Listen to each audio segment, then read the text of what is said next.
Hello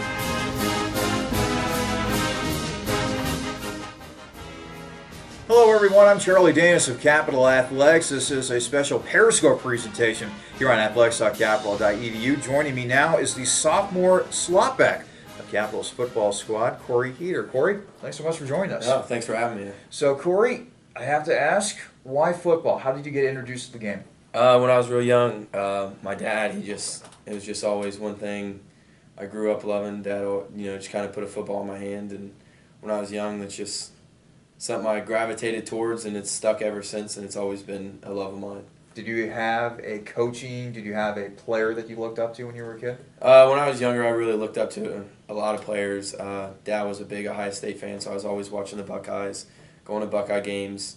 Dad always used to joke with me. He said I never really watched any like Disney or Nickelodeon shows when I was a kid. It was always either Sports Center or NFL Network, so that was just what I kind of grew up with. And who were the players that you looked up to the most?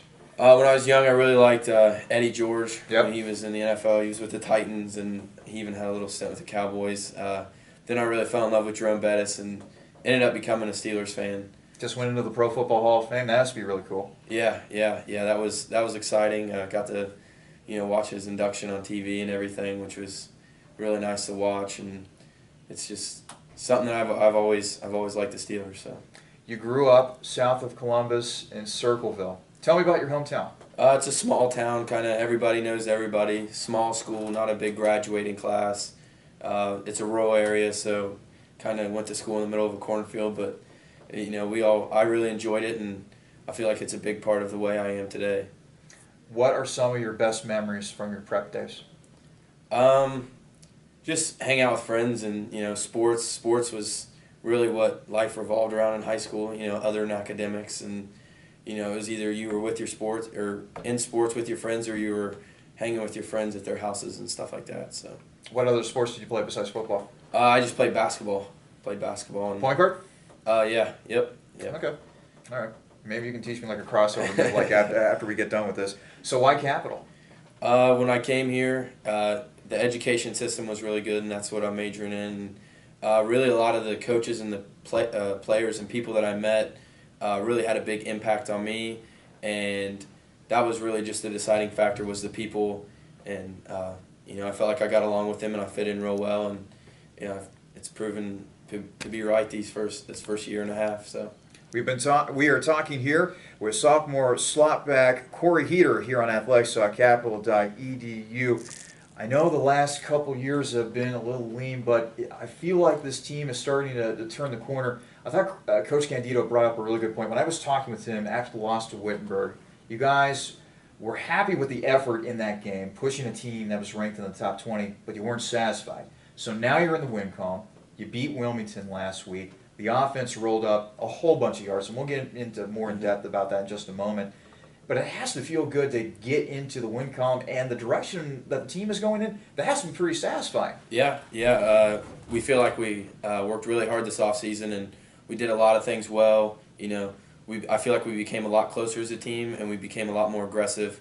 One thing Coach Candido brings up is he felt like the last 2 years he kind of had to push us to be more aggressive, and we never really had any fights per se at practice, and healthy fights. And this year we've had, it seems like every week someone's getting, scout team players pushing the starter, and it's getting chippy, and you have to separate players, but it's a healthy thing where it stays in between the lines. And when we get into the locker room, everyone's buddies, and we're just, we're back to the family atmosphere. A little conflict never hurt anybody. Yeah, At least that's what I heard from a former coach. So let's now talk about that game against Wilmington. Over 500 yards of total offense, over 380 yards on the ground. I was talking with Coach Candido earlier about how the offensive line has improved drastically from a year ago. Can you talk about the O-line and just how they've been gangbusters the first couple of weeks of the season? They've really they've stepped up, and I think a lot of it has to do with experience, and their work in the offseason they put in, and I think we've got 3 juniors on the right side and then 2 sophomores on the left, and 4 of them are starters from last year, and they're all just they're beasts, and they're athletic and strong, and they're able to get downfield and get cuts on the second and even the third level, and it makes it a lot easier for the skill guys to run through those big open holes and open gaps and things like that. But they've done a great job, and that's the main reason to our success, I feel like, this year on offense so far. And so far this season, guys like you, guys like Nick Waters, Jake Brakey, and especially Brent Walton, averaging around 5, 6, 7, 8 yards a carry. That has to make you feel pretty good that you're finding holes, you're finding openings along the edges. Great blocking on the edges, by the way. We were talking about that in depth during the Wittenberg game. Yeah, I mean, the O-line's doing a great job getting downfield and getting blocks, and then also the skill guys are making a lot of blocks too, like receivers like Jake Skelton and Zach Wyrick and Preciado. Those guys are always getting downfield and holding their blocks for long periods of time, which is really tough for a receiver, to get downfield and hold those blocks. But they do a great job, and the slots, I feel like we do a pretty decent job downfield, getting our cuts and things of that nature. And then Iskey and Sheridan have both done great jobs running quarterback, reading the option and, keeping it when it needs to be kept and getting the pitches and, giving the dive and just, doing a great job reading that way. That sets us up for success. That actually leads into my next question. Nick Iskey really took the reins of the quarterback position last week against Wilmington, threw the ball with confidence, had over 140 yards passing, and also had 2 rushing touchdowns.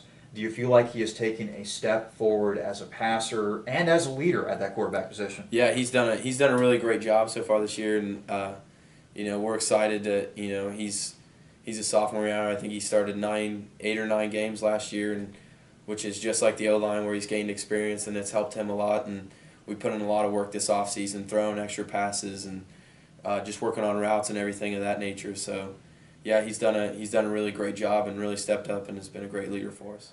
So now we move to the next part of the schedule. Your next opponent is Muskingum.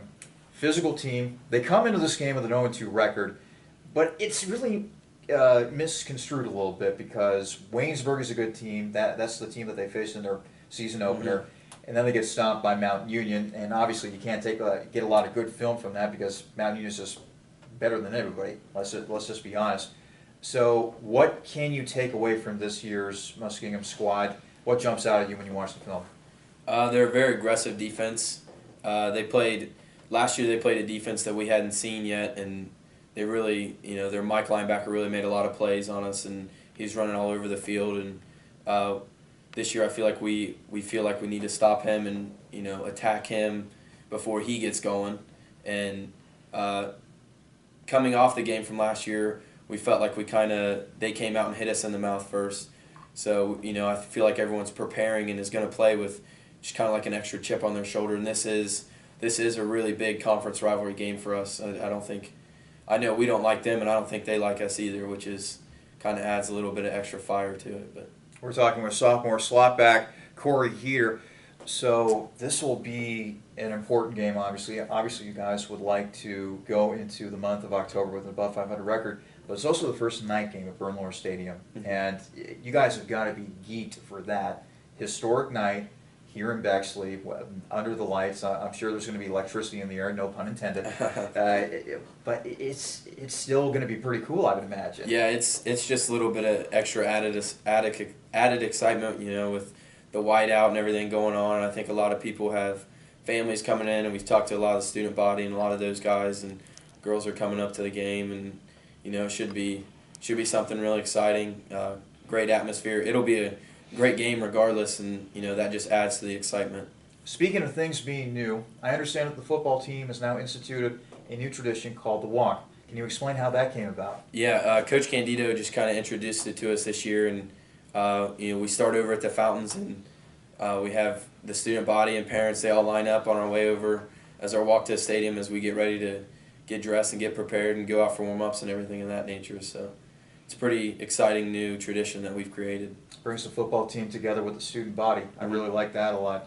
So big game against Muskingum. How big would it be for this team to get a win against the Muskies, go into the month of October with an above 500 record?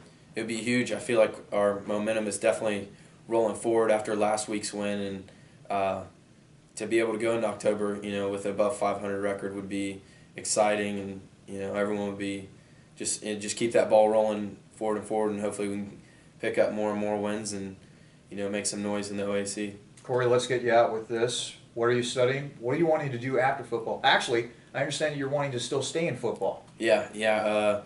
My major right now is middle childhood education with a focus in math and social studies. But ultimately, my dream is to become a college football coach. So that's what I'm hoping to do after I graduate.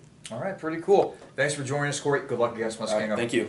That was sophomore slotback Cory Heeter joining us here on athletics.capital.edu. Again, the Crusaders taking on the Muskies of Muskingum this Saturday. It'll be a whiteout at Brunler Stadium. In fact, they're giving away white T-shirts to the first 500 students that show up for the game. So show up for the game, wear your Capital White, and support your Crusaders. For Capital Athletics, I'm Charlie Danis. We'll see you next time